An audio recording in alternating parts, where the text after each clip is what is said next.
Ano po sikreto nyo na hindi pa namin alam sa math? Hindi ko rin alam. Hindi.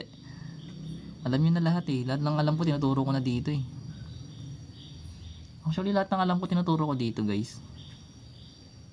Kaya alam nyo na lahat. Wala na kayong hindi alam. Yung buhay ko na lang, kwento. Yung kwento na lang sa buhay. Anyways, kung kukunin mo lang yung domain and range guys. Actually yung domain nito eh, ganito lang ginagawa. Domain. Equate mo lang yung denominator sa 0. So magiging 2x equals negative 1. And divide mo lang by 2. Then magkakaroon ka ng x which is equals to negative 1 half. So, sabihin, pag nilagay mo siya, all real numbers except sa negative 1 half.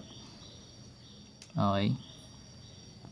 Sabihin, pag ginawa mo siyang set builder, x such that x is an element of real numbers where x should not be equal to negative 1 half. Ito yung tsura niya dapat para sa domain. Pero dahil rational function to guys, di ba sabi sa rational function, yung domain, yung range niya kasi is y. Like, kapag parehas to, ibig sabihin magiging 3 halves na lang yan.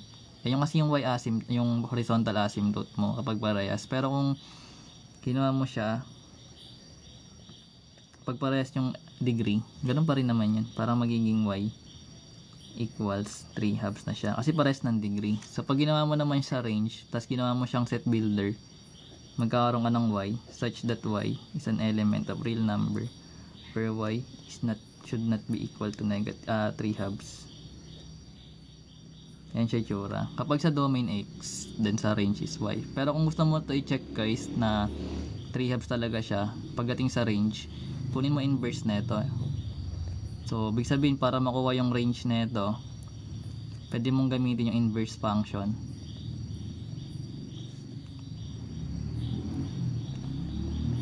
Then kukunin mo yung domain nito. Ayun yung magiging range niya. Kapag inverse function kasi guys, yung range is domain. Parang ganun.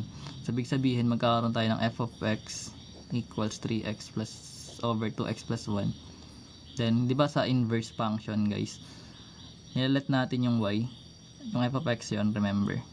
As interchange lang natin. So, kung yung f of x is equals to y, sabihin y to equals 3x over 2x plus 1. So, sabihin interchange lang sila, magiging x to, then yung mga variable x magiging y. Then solve for y ka. So, ito yung sinasabi ko kanina na naguluhan ako kanina. Pero cross multiply mo lang yan, so magiging x times 2y plus 1 equals 3y. Magiging ganyan yung tsura niya. Then ngayon dahil inverse function to, kailangan natin i-solve for y. Distribute natin tong x dito. So, magkakaroon ka ng 2xy plus x then equals 3y. So, dahil solve tayo for y, kailangan natin ilipat tong may variable y sa kabila. Pagkasamahin natin sila. So, magkakaroon tayo ng 2xy. Yung 3y natin magiging negative 3y. Then, yung x natin magiging negative x. Kasi nilipat natin ng side. So, sa case na yan, i-isolate natin yung y. So, pwede natin i-factor out tong y kasi para sila may variable y. So, ilalabas natin yun. Then, divide mo lang to dito. Magiging 2x. Then, divide mo to dito. Magiging negative 3. Equals negative x. So, divide lang natin both by 2x minus 3.